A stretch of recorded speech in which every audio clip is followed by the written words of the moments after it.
bonsoir à toutes, bon après-midi à toutes et à tous. J'espère que vous allez tous bien. Mohamedou, on voit très bien par l'écran. Bienvenue à cette session de Mohamedou, mon homonyme, qui va parler de FAS, de Function as a Service. Donc, nous sommes très heureux de vous avoir avec nous aujourd'hui. Donc, pour rappel, à tout moment, vous pouvez partager vos commentaires, vos questions sur la session chat à votre droite.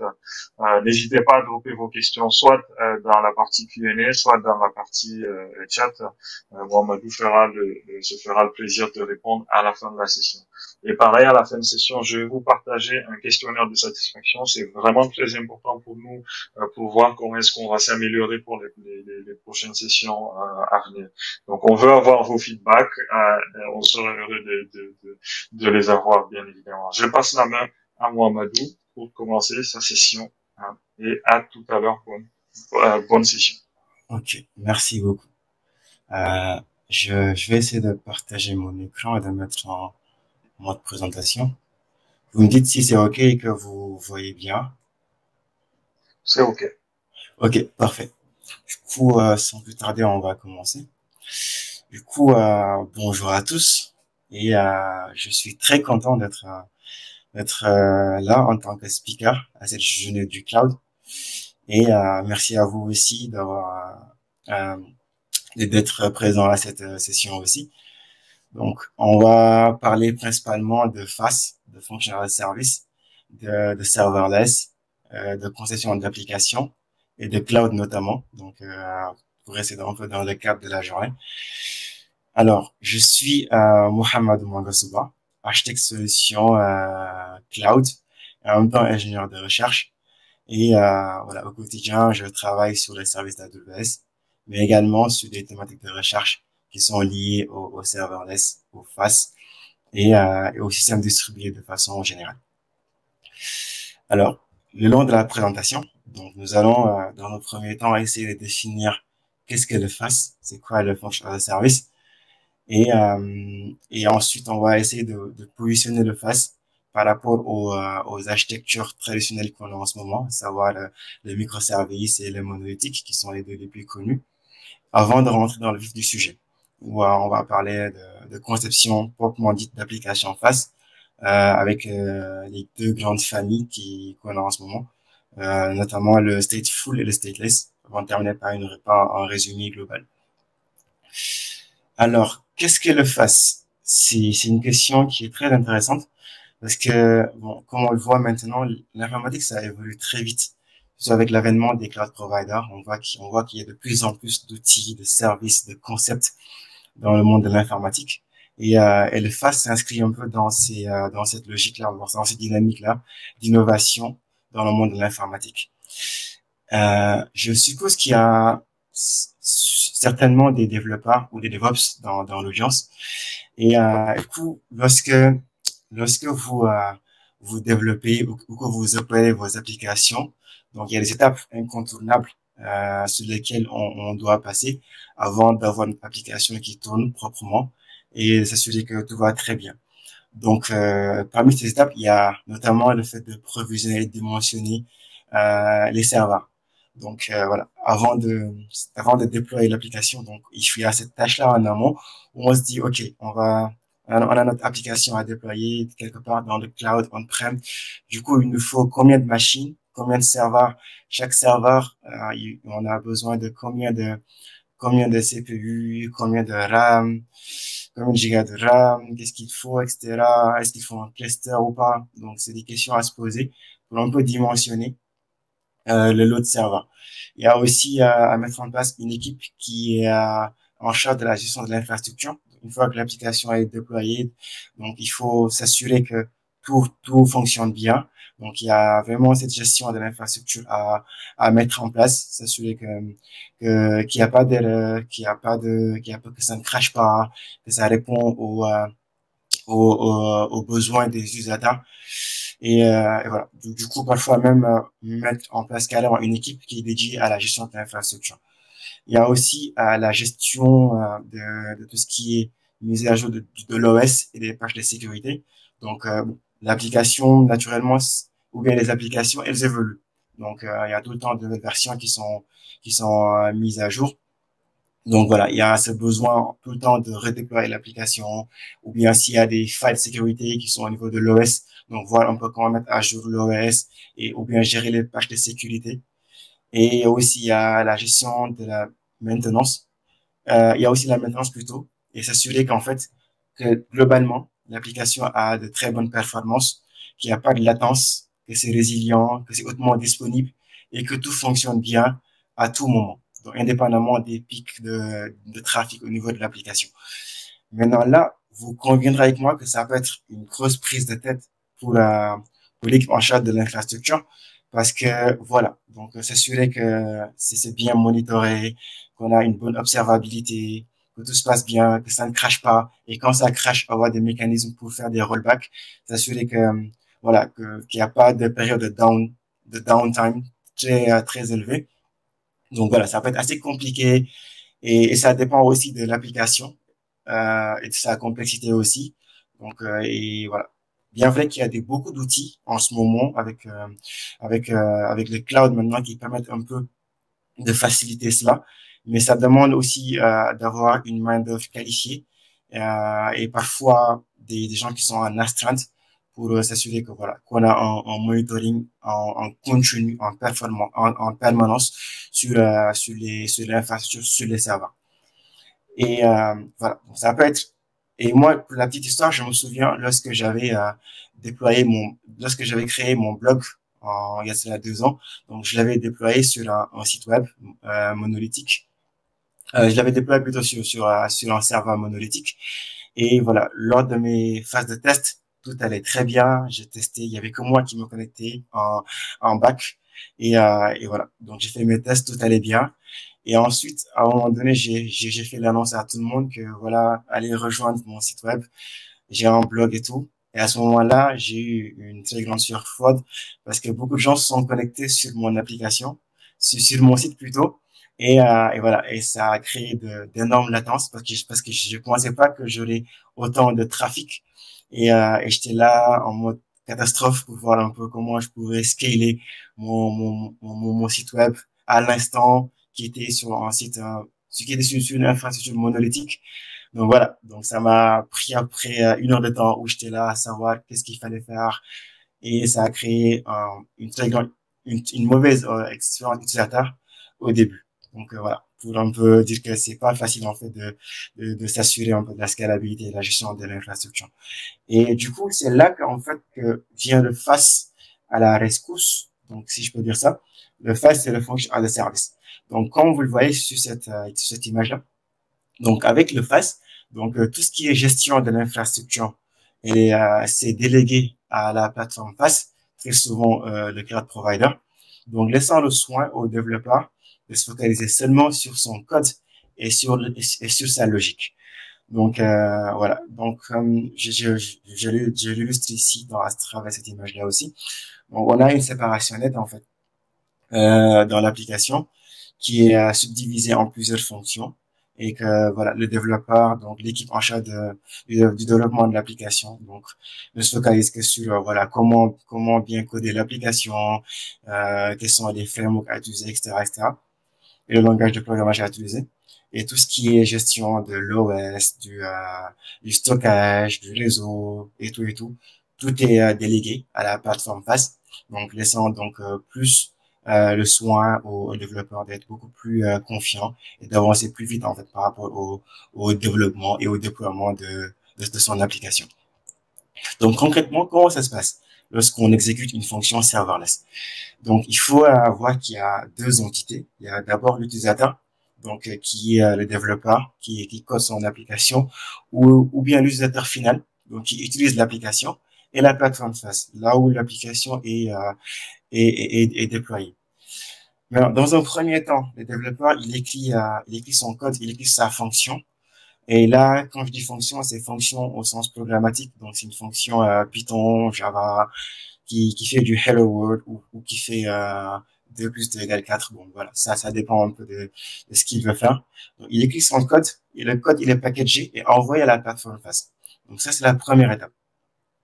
Une fois que le code, il est déployé au niveau de la plateforme face, Maintenant, vient le moment de l'exécution. Du coup, le code il est disponible.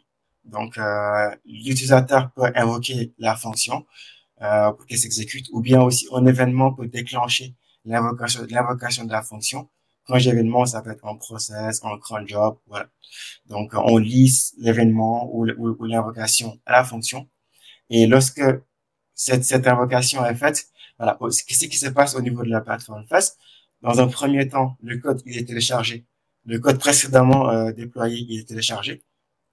Ensuite, le runtime ou bien le worker, l'instance qui charge d'exécuter le code, il démarre. Donc, et ceci, ça varie en fait en fonction des plateformes face. Donc, ça peut être un container, ça peut être une micro VM. Voilà. Donc, ce sont les technologies qui varient en fait d'une plateforme face à l'autre. Et ensuite, il y a la préparation du runtime. Donc, c'est s'il y a des packages à installer ou des choses à préparer avant l'exécution du code. Et après, il y a l'exécution du code proprement dit. Et ce qui est intéressant avec le FAS, c'est que tout ceci se passe en moins d'une minute, en moins d'une seconde plutôt. Donc, on parle de microsecondes. Donc, ça s'exécute très, très, très rapidement. Donc, d'où l'intérêt du FAS. Donc, et également, une fois que la fonction est finie son exécution, elle est détruite. Donc, voilà, elle est soit détruite si elle n'est pas réinvoquée, ou bien elle peut rester, l'instance peut rester quelque temps pour voir en fait s'il y a de nouvelles invocations au niveau de la fonction pour voilà satisfaire les requêtes des utilisateurs sans avoir à faire ces étapes de téléchargement du code, de création du runtime. Alors, du coup, pour définir un peu le FAS, je dirais que c'est une offre de calcul, donc dans le cloud principalement. Donc, il permet donc de déployer des fonctions sans se soucier de tout ce qui est gestion de l'infrastructure. Donc, le code il est déployé et à chaque fois qu'on l'invoque, il fait la tâche qu'on lui demande. Elle fait la tâche la fonction, elle fait la tâche qu'on lui demande. Et puis voilà, il n'y a plus ce souci de gestion de l'infrastructure, etc. Donc tout naturellement, ça vient avec beaucoup d'avantages. Donc principalement la gestion euh, déléguée de l'infrastructure à la plateforme face. Du coup voilà, les développeurs ils sont beaucoup plus confiants, beaucoup plus sereins lorsqu'ils développent et déploient leurs applications. Donc il y a plus ces tâches de voilà comment scaler, comment gérer l'infrastructure. Il y a aussi comme avantage l'élasticité, ce qu'on appelle la scalabilité. Donc voilà, avec le FAS, donc à chaque fois qu'une fonction est invoquée, donc une instance est créée pour un peu répondre à cette invocation-là. Donc on peut naturellement avoir plusieurs invocations concurrentes et ceci donc la plateforme va scaler et avec des limites de scalabilité qui dépendent un peu d'une plateforme à l'autre. Mais voilà, ça scale et ça répond à tout ce qui est à toutes les requêtes des utilisateurs sans qu'on ait un peu à prévoir des moments de pic de trafic, etc. Ça se fait automatiquement. Il y a aussi comme avantage l'optimisation des ressources. Donc très souvent, lorsqu'on déploie nos applications, donc on fait du over-provisioning, c'est-à-dire du surdimensionnement, parce on se parle à toute éventualité. Donc voilà, on déploie plus de serveurs dont qu'on a vraiment besoin pour euh, euh, un peu prédire les pics de charge. Ou parfois aussi, ça peut arriver qu'on fasse un provisioning et que en réalité, comme ce qui m'est arrivé par rapport à mon site web, qu'on ait plus de trafic en fait que ce qu'on attendait. Donc du coup avec le fast, donc on s'assure qu'on a exactement assez de ressources qui matchent le trafic. Donc si le trafic augmente, ça scale pour répondre à la demande. Et si le trafic diminue aussi, donc voilà, ça scale down to zero, comme on dit, et il n'y a aucune instance qui tourne. Et ceci, donc, par ricochet, aura comme avantage de la réduction et l'optimisation des coûts. Parce que voilà, on n'aura plus à avoir des ressources qui tournent pour ne rien faire, si je peux dire ça comme ça. Et tout ce qui est facturation des fonctions face dans les cloud providers. Donc voilà, c'est à l'ordre du millième de dollars, si je peux dire comme ça, par invocation. Donc ça ne coûte vraiment pas cher. Et comme autre avantage, on a aussi la haute disponibilité et la tolérance aux fautes. Donc voilà, on s'assure qu'à chaque fois qu'on a des requêtes euh, et que la plateforme match effectivement le nombre de requêtes des utilisateurs. Maintenant, une fois qu'on comprend un peu ce qu'est le fast, du coup, on peut se demander du coup la question c'est comment faire du fast. Voilà. Maintenant, je sais c'est quoi le fast, c'est invoquer des fonctions serverless et de les invoquer à la demande, etc. Maintenant, pour faire du fast, on a des plateformes qui nous mettent à disposition cette fonctionnalité. Principalement, il y a les cloud providers, donc tous les grands cloud providers, AWS, Google, Cloudflare. Donc, ils ont des offres fast, donc Lambda pour AWS, CloudFunction pour Google, des workers pour Cloudflare. Et là, on a le modèle du pay as you go. Donc, on paye selon le nombre d'invocations de la fonction. On peut aussi faire du fast sans passer par les cloud providers. Donc, en téléchargeant des outils open source comme OpenFast, comme OpenWhisk. Voilà. Et on installe ces frameworks dans notre infrastructure locale, comme du Kubernetes par exemple. Et on peut créer nos fonctions, les déployer en local sans avoir à passer par les cloud providers. Maintenant, comme toute technologie, comme tout concept qui émerge dans le monde de l'informatique, ça vient avec ses avantages, mais également avec, je dirais pas inconvénients, mais limites ou challenge en fait à savoir et lorsqu'on se lance là-dessus. Principalement, il y a le fait de la durée de vie des fonctions. Il faut savoir qu'avec le FAST, donc voilà, on peut pas avoir des fonctions qui durent ad vitam aeternam, donc qui ont une longue durée. Donc la durée de vie des fonctions FAST sont limitées. Par exemple, avec AWS Lambda, donc on peut configurer cette durée de vie, mais elle est plafonnée à 15 minutes. Donc si notre fonction prend plus de 15 minutes à s'exécuter, après les 15 minutes, elle est détruite. Donc, ça veut dire qu'elle n'est pas adapté, le fast n'est pas adapté pour les tâches qui sont longues et complexes. Par exemple, si on veut faire du machine learning, par exemple, où les tâches, bon, prennent des heures, en fait, lorsqu'on entraîne un modèle. Donc, le fast n'est clairement pas un bon use case pour ce genre de tâches. Aussi, ce qu'il faut savoir, c'est qu'avec le fast, on n'a pas de contrôle sur l'infrastructure. Comme c'est totalement délégué à la plateforme, donc, supposons qu'on veut déployer une application où on va avoir un contrôle sur l'infra, exécuter des process ou des scripts qui sont au niveau OS, niveau infra. Donc, comme les fonctions sont éphémères, elles sont détruites après création. Donc voilà, ça peut être un challenge en fait ou une limite en fait un peu par rapport au type d'application qu'on souhaite déployer. Il y a aussi le cold start.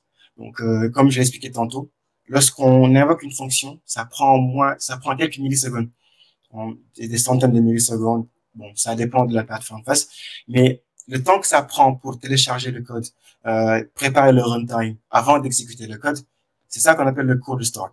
Donc, bon, on peut dire que quelques millisecondes, ce n'est rien à l'échelle d'une fonction.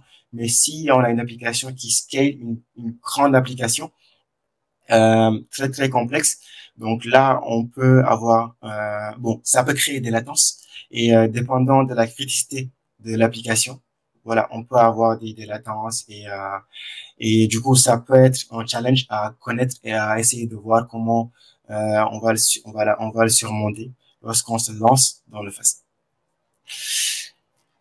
Parfait. Du coup, maintenant, une fois qu'on sait un peu c'est quoi le fast, ses challenges, ses avantages et tout, on va essayer de le positionner par rapport aux architectures classiques qu'on connaît lorsqu'on déploie des applications. Naturellement, on a deux grands groupes aujourd'hui. On a les microservices, on a aussi le monolithique. Du coup, on va essayer de voir un peu où se positionne le fast par rapport à cela. Avant ça, bon, j'aimerais un peu attirer l'attention sur un peu comment les offres fast ou bien les modèles de services fast évoluent ou bien ont évolué un peu au fil des années.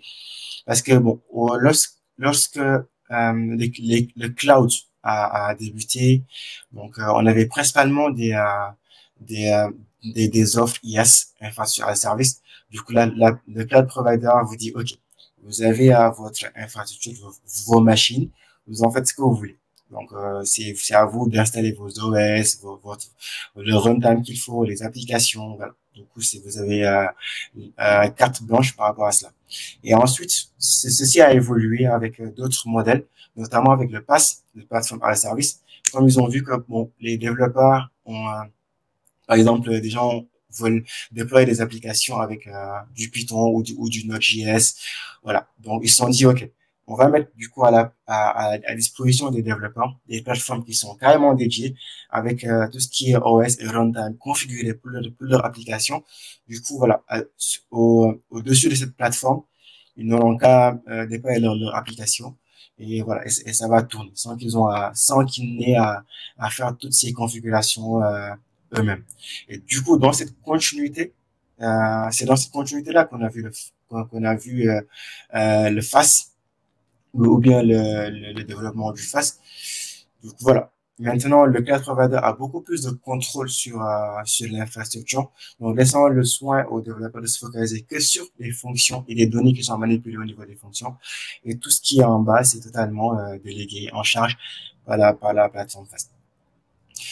Donc, concernant les architectures traditionnelles, donc on a tous connu, je pense, le monolithique, donc qui est l'un des premiers modèles de déploiement des applications où on avait des instances assez robustes, si je peux dire ça comme ça, qui contenaient en fait toute l'application. Donc la partie applicative, le serveur de base de données, la logique qui lie l'applicatif à la base de données. Voilà, donc tout était déployé sur une seule instance et ça scalait assez difficilement, mais ça marchait bien quand même. Et maintenant avec l'avènement des containers, donc on assiste maintenant aux architectures microservices où on a donc un couplage lâche en fait par rapport aux applications où on a l'application est subdivisée en plusieurs microservices et aussi la partie calcul est découplée de la partie stockage et ceci facilite donc un peu la tolérance aux fautes. Par exemple, si une partie de l'application tombe en panne, ça n'impacte pas totalement l'application. Les autres microservices continuent de fonctionner et voilà, et ça facilite un peu la scalabilité. Du coup, avec l'avènement du serverless, du coup, le FAS s'inscrit un peu dans cette continuité-là. Avec le FAS, donc on peut dire que les microservices donc ont une granularité beaucoup plus fine à l'échelle de fonctions. Et voilà, l'application est subdivisée en plusieurs fonctions, chacune responsable d'une partie de l'application.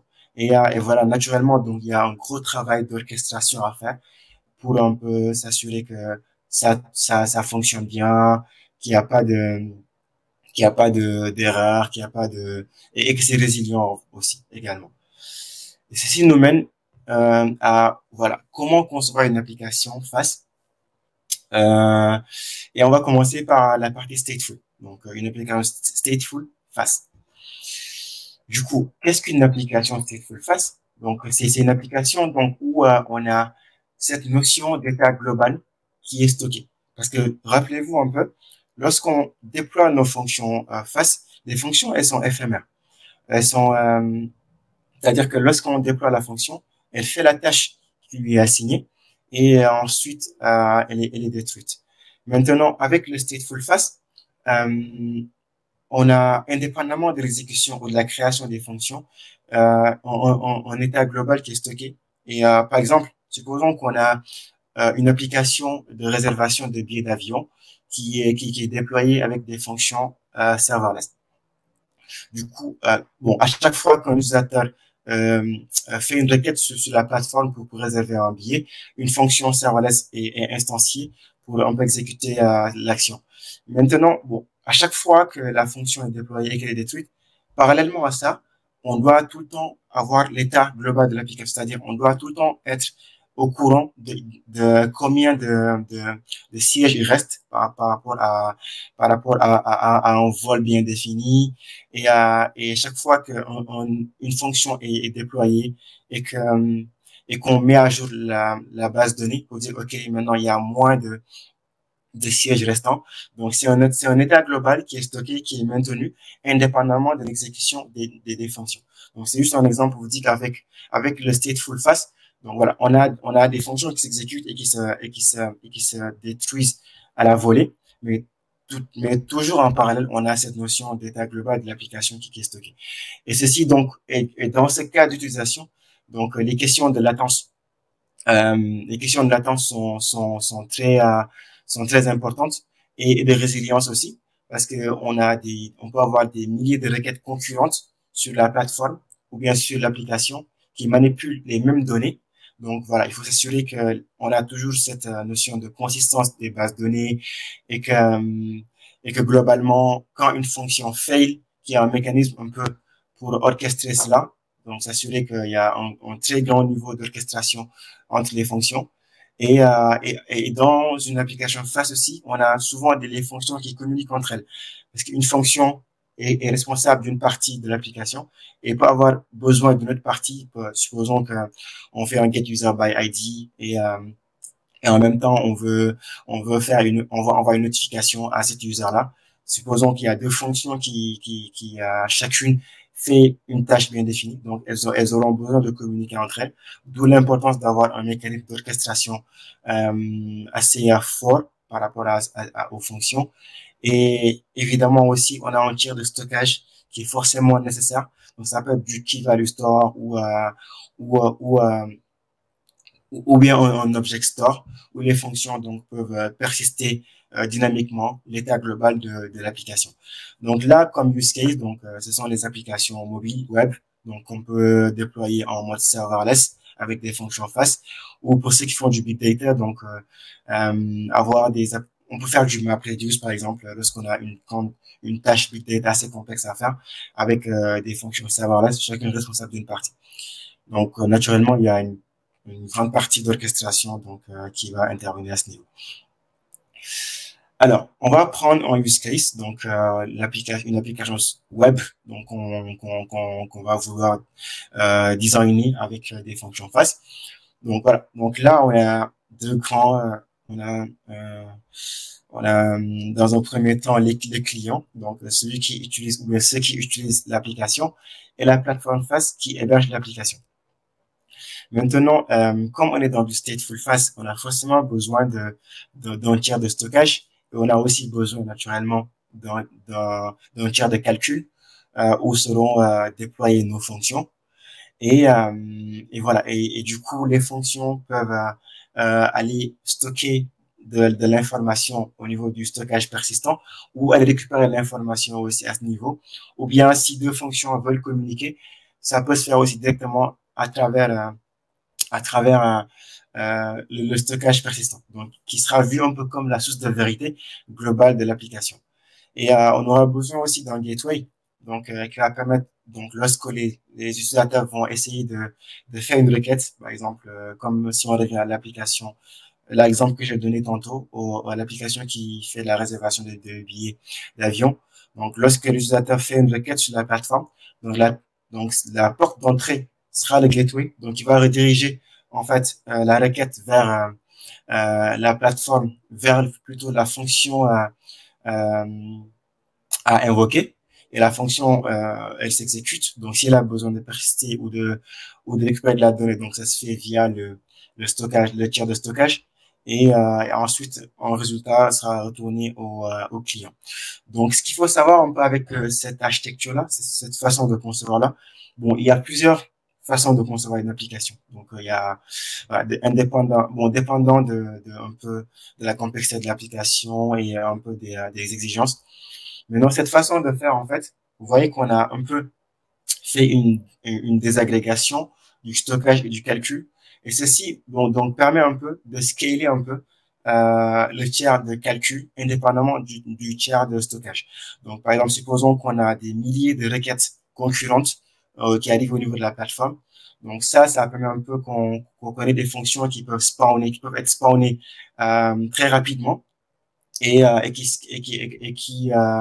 scale donc la partie la couche calcul et voilà et sans qu'on ait un peu de scalabilité un peu si toutes les fonctions ne font pas de persistance au niveau stockage donc pourront pas avoir un billing une facturation qui est bien décomposée si je peux dire ça comme ça séparé plutôt entre le calcul et le stockage. Et aussi, on a besoin aussi d'un tiers de stockage persistant parce que lorsqu'on déploie une fonction serverless, euh, les, les, bon, dépendant de la plateforme FAST toujours qu'on choisit. Donc, les fonctions viennent avec ce qu'on appelle un worker storage. Donc, c'est le stockage euh, qui est associé à la fonction, donc lors de son exécution. Et c'est un stockage qui n'est pas très conséquent. Donc, souvent, c'est, disons, 250 mégas de données. Donc, voilà. Donc, lorsque la fonction, elle démarre, elle n'a pas, en fait, de données qu'elle a, en fait, par rapport à l'application. Donc, c'est pour ça qu'un peu, qu'on a cette désagrégation des deux couches calcul et stockage. Aussi, bon, le nombre de workers, de fonctions serverless qu'on peut avoir, de fonctions concurrentes qu'on peut avoir. Donc, ceci est limité selon les plateformes FAS. Voilà, et c'est quelque chose qu'on peut pas trop savoir en amont. Et ça dépend aussi des, euh, des plateformes FAS. Et lorsqu'on scale, lorsqu'on a des milliers de fonctions qui sont déployées en parallèle, donc c'est très probable qu'il y ait des erreurs ou qu'il y ait des failures. Euh, Lorsque une fonction peut crasher ou bien ne pas s'exécuter normalement. Donc c'est pour ça qu'à ce niveau, lorsqu'on conçoit des applications stateful fast, l'orchestration, en fait, c'est l'aspect le plus important, en fait. Comment est-ce qu'on va faire communiquer les fonctions entre elles? Et lorsqu'il y a une erreur, comment est-ce qu'on va gérer les mécanismes de retry pour s'assurer que, voilà, que la tâche s'exécute bien. Donc, voilà. Et enfin, par rapport à cet aspect, stateful fast. Donc, si deux fonctions veulent échanger, veulent communiquer ou bien veulent se partager de la donnée, bon, principalement, il y a trois mécanismes ou bien trois options qu'on a. Donc, principalement, c'est la composition de fonctions, c'est-à-dire une fonction peut, durant son exécution, appeler une autre fonction, ce qu'on appelle la composition de fonctions. Donc, elle passe les données, elle fait son process, elle passe les données à l'autre fonction directement. Donc, on enchaîne les fonctions. Ou bien, on peut avoir de la communication directe, ce qui est un peu limité, selon, par exemple, si on utilise les plateformes FAST, comme on n'a pas accès à l'infrastructure, donc ça peut être un peu compliqué d'avoir de la communication directe entre les fonctions. Et aussi, bon, l'option la plus utilisée, c'est celle-là, où on a un shared storage, donc en stockage partagé, où les fonctions donc peuvent faire du get et du put, donc s'échanger dynamiquement les données. Maintenant, on en vient un peu à la conception d'applications stateless fast. Donc, et là, bon, donc je pense que vous avez déjà compris. Donc, le stateless, c'est à l'inverse du stateful. Donc, avec le stateless, du coup, on n'a pas de notion d'état global qui est stocké. Donc, ce sont des fonctions qui sont souvent asynchrones, c'est-à-dire qu'on invoque la fonction et qu'on n'attend pas forcément en retour de la fonction. Elle fait une tâche et puis elle est détruite. Et souvent aussi les fonctions, dans le cadre du stateless, ne communiquent pas entre elles. Et on n'a pas forcément besoin de stockage en fait nécessaire par rapport à cette famille de fonctions serverless. Donc là, c'est un peu dans le cadre des event-driven applications.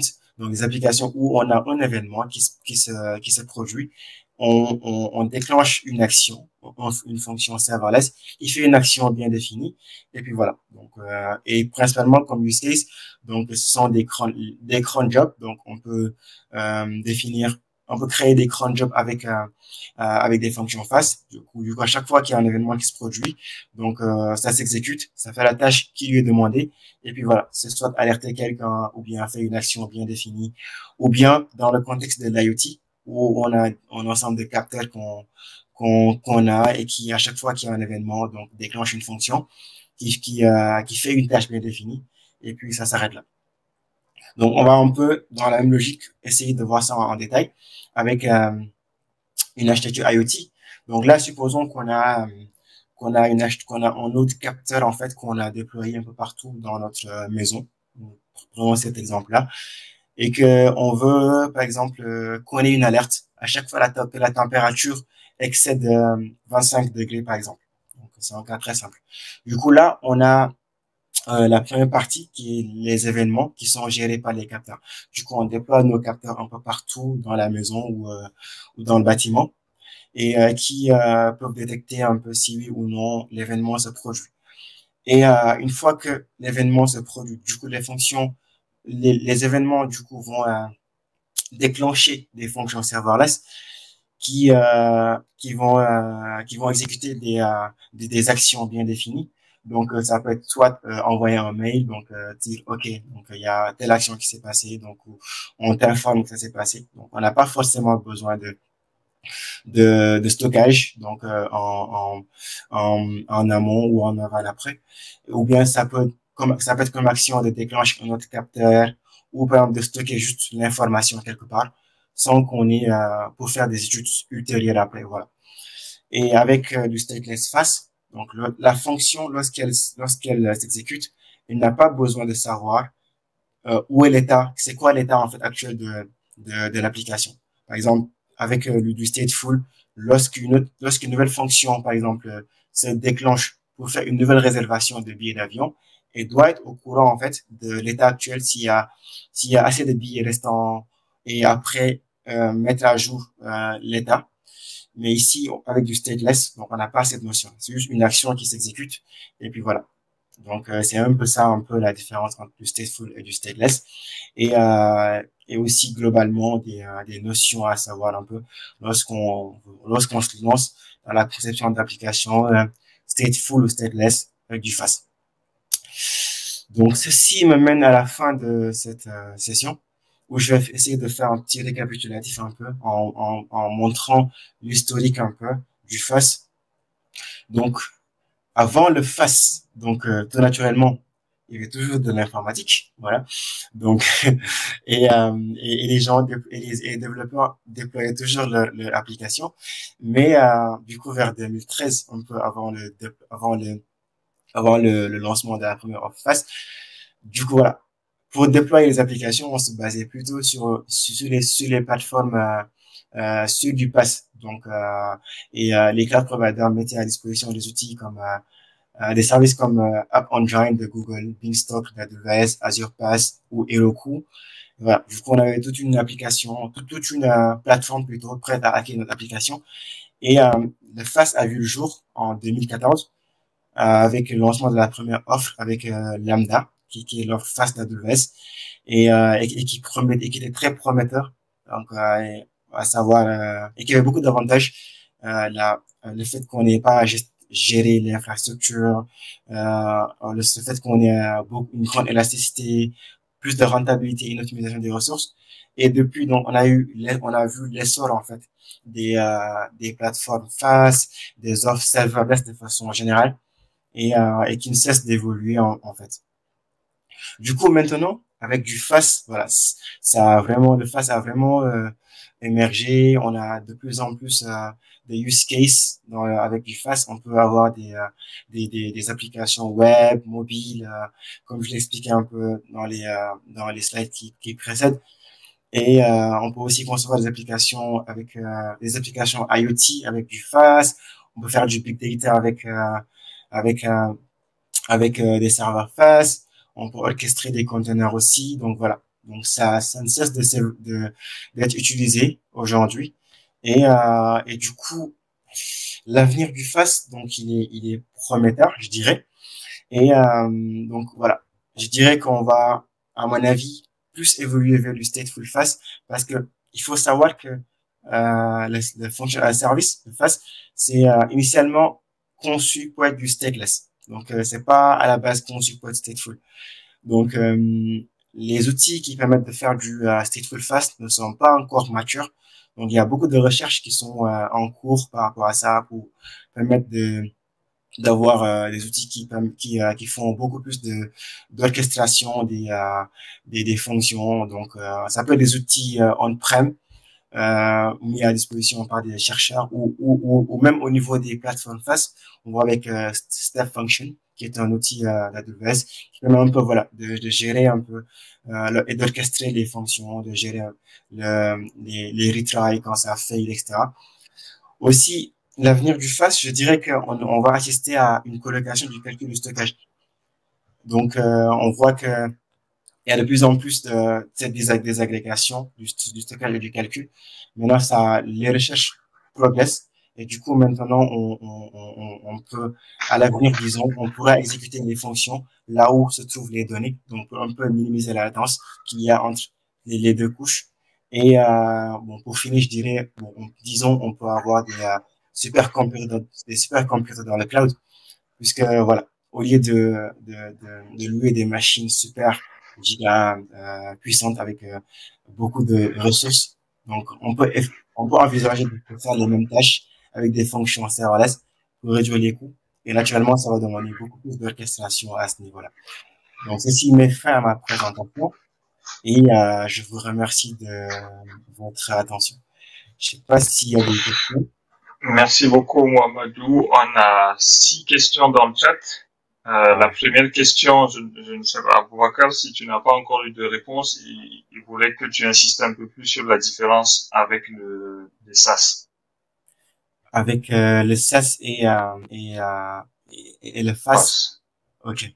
Du coup, en fait, le SAS, c'est du software as a service.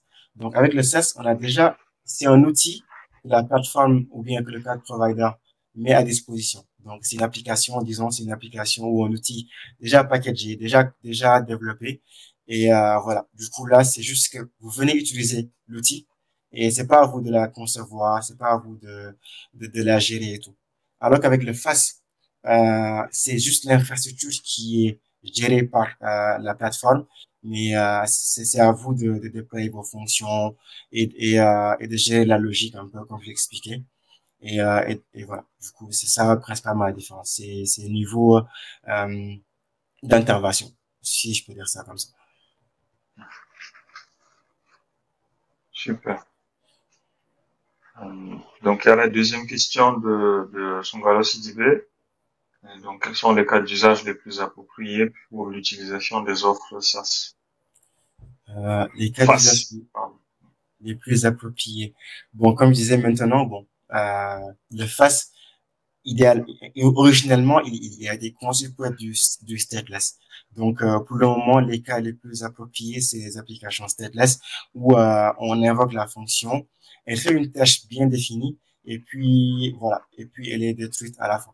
Donc, les use cases, c'est comme j'expliquais un peu avec l'IoT où on veut ou par exemple des cron jobs ou par exemple quand on veut orchestrer une infrastructure et qu'il faut euh, exécuter des actions bien définies selon des événements qui se produisent, du event-driven architectures. Donc voilà. Du coup, à mon avis, les best use cases, c'est quand on a du event-driven ou on a un use case stateless. Super. Alors, tu arrives à voir les questions? Non, Oui, bah, oui, ouais, je te les lis si tu veux. ouais, non, c'est bon, j'arrive. Il y a une autre question. Donc, quels sont les cas d'utilisation? Ouais, ça, j'ai répondu. Est-ce qu'il est possible d'avoir une fonction lambda qui a reconnaissance EC2 en se basant sur les métriques de CloudWatch de certains après un certain temps d'inactivité? Bon, ça, c'est une fonctionnalité que j'ai pas testée personnellement. Donc, je ne sais pas si c'est possible ou pas avec lambda d'atteindre une instance EC2. À mon avis, c'est possible, mais je ne saurais trop m'avancer là-dessus. Alors, je peux rajouter, oui, il est possible d'arrêter une instance EC2 avec la lambda. On peut faire beaucoup de choses avec la lambda, mais le vrai sujet, c'est la partie, le temps d'inactivité, parce que côté AWS, une fois qu'un serveur est lancé, même si c'est pas utilisé, on considère que c'est lancé. Par contre, ce que vous pouvez voir, c'est ce qu'on appelle la solution le Instant Scheduler, qui permet de planifier l'arrêt de certaines de machines virtuelles, par exemple les EC2 en pré-production que vous pouvez arrêter pendant la nuit. Donc vous pouvez mettre des tags et puis la solution les arrête automatiquement et les redémarre le matin. Merci pour la précision. Alors, il y a une autre question. Quelle taille d'application web est adaptée aux faces? Après, je dirais toutes les applications web sont adaptées aux faces. Après, voilà, c'est juste que selon la taille de l'application, si c'est une grosse application, ça va demander beaucoup plus de complexité, de gestion et d'orchestration, si je peux dire à ce niveau-là. Mais voilà, on peut déployer toutes nos fonctions, toute l'application en fonction et les déployer sur une plateforme face. Et voilà, et du coup, l'application, peu importe sa taille, va tourner. Mais voilà, selon la taille, du coup, si c'est une grande application avec des milliers d'utilisateurs et avec des exigences très fortes en termes de latence, etc., ça va demander beaucoup plus de complexité et de gestion pour un peu s'assurer que tout fonctionne très bien. Donc, une autre question, est-ce qu'on peut parler d'application face hybride lorsque notre backend avec Spring Boot, par exemple, fait appel à des fonctions pour exécuter un certain workflow? J'ai pas trop bien compris l'aspect hybride, mais je sais qu'avec du Spring Boot, on peut déployer des fonctions face. Parce que personnellement, je travaille sur un projet similaire où j'avais une application qui était déployée totalement avec du Spring Java, avec du Spring Boot plutôt, et que j'ai retransformé en face. Du coup, voilà, j'ai seulement changé la logique de l'application en créant de petites fonctions. Et du coup, voilà, j'avais toujours Spring qui tournait en back, mais la logique était changée en serverless. Euh, Mamadou, je pense que tu as sauté la question au-dessus. Y a-t-il des applications très connues qui roulent aujourd'hui en fonction face, en mode face, ou l'utilisent en grande partie pour fonctionner? Juste euh, au-dessus. est-ce qu'il y a des applications qui sont très connues, qui sont ok, qui roulent en mode totalement face? Euh, bon, moi j'en connais une et avec laquelle je suis fasciné déjà. C'est le serverless Expresso. Donc c'est une application que j'ai vue en fait au niveau du summit d'AWS. Donc voilà, c'est une application qui permet à un coffee shop lorsque les gens veulent réserver acheter du café. Donc toute la logique de de l'achat du café, du fait que ça soit persistant dans la base de données, que celui qui offre le café aussi, qu'il voit toutes les commandes sur une plateforme, qu'il puisse gérer un peu euh, le fait que les commandes sont bien traitées. C'est une application qui est très célèbre, qui est présentée dans les grands summits d'AWS, qui a été écrite en face, en fait. Du coup, pas seulement avec Lambda, mais aussi avec des stockages serverless.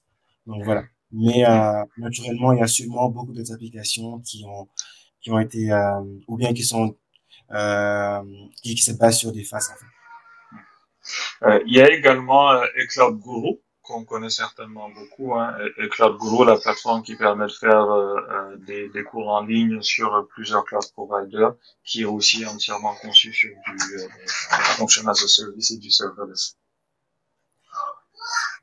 Donc il y a une autre question. Bonjour, comment utiliser le FAS avec le streaming de données des sources vers du stockage de vide? Donc j'ai pas bien compris la question, mais je je pense que c'est, par exemple, si on a, bon, si j'ai bien compris, on a du data streaming et qu'on veut faire du fast depuis le streaming des données vers là où les données seront stockées de façon permanente. Donc, si c'est ça la question. Du coup, en fait, je pense que bon, j'ai aussi travaillé sur un projet similaire. On voulait faire du stream process avec du serverless. Donc là, l'idée, c'est que on a notre outil en fait qui fait du streaming de données. Et lorsque les données arrivent en streaming et qu'il y a une action à exécuter, à chaque fois qu'on a une nouvelle donnée, par exemple, qu'il faut traiter ou il faut faire quelque chose, en fait, une fonction est instanciée. Donc, pour exécuter la, la, la, la tâche. Et ensuite, lorsque la fonction finit son exécution, elle-même, elle doit avoir accès au tiers de stockage pour stocker les données là-bas, pour faire de la visualisation ou voilà. Donc, et comme ça peut scaler, du coup, voilà, dépendant de comment les données arrivent en streaming et dépendamment aussi de capacité de la face en face. Donc, on peut avoir beaucoup de stream process en parallèle. Et voilà. Et chaque fonction va faire sa tâche et stocker la donnée quelque part pour des besoins de visualisation ultérieure. Donc, je sais pas si, Et peut-être et peut-être une dernière question de Mahfouz Diallo. Est-il possible de mettre en place une clean architecture avec les faces? est-ce qu'il est possible de mettre une architecture avec? Une clean architecture avec les faces. Euh, qu'est-ce qu'il veut dire par clean architecture?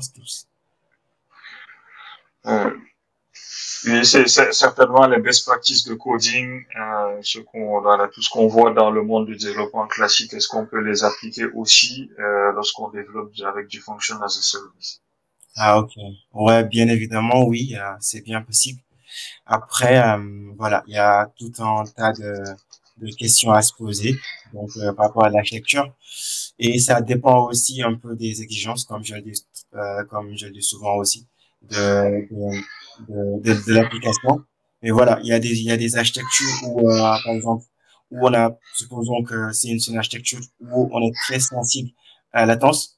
Donc là, on peut avoir une architecture où on a du cache, qui est déployé à côté des fonctions. Donc, ceci permet un peu de minimiser les latences entre les deux tiers les deux tiers entre le stockage et le calcul.